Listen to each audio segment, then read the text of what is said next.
Alors, comment le vent devient-il électricité? C'est ce qu'on va décortiquer aujourd'hui.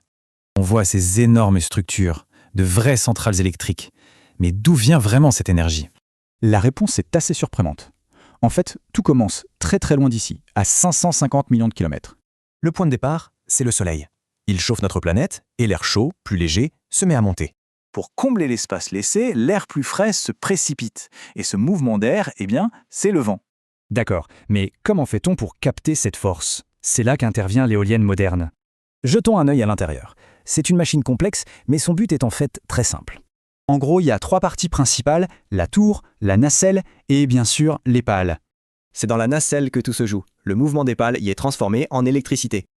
Ok, on a l'outil. Mais est-ce que le vent est assez fort? Il faut d'abord bien le mesurer. Pour ça, il y a des échelles comme celle de Beaufort qui classent le vent par ses effets visibles. Mais pour plus de précision, on utilise des anémomètres. Ils donnent la vitesse et la direction exacte. Toutes ces données aident à classer le potentiel des sites. C'est crucial pour choisir où installer les éoliennes. Voyons d'ailleurs ce que ça donne quand on cartographie le potentiel de tout un pays. Et là, regardez bien la différence. À gauche, une carte avec 49 sites, à droite, une avec plus de 4000.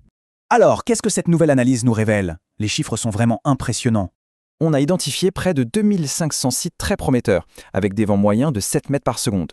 Encore mieux, 456 de ces sites ont des vents de plus de 8 mètres secondes. C'est vraiment la zone idéale. À 120 mètres de haut, près de 60% des sites se trouvent dans les classes les plus productives. On découvre donc une ressource naturelle énorme, et jusque-là sous-estimée.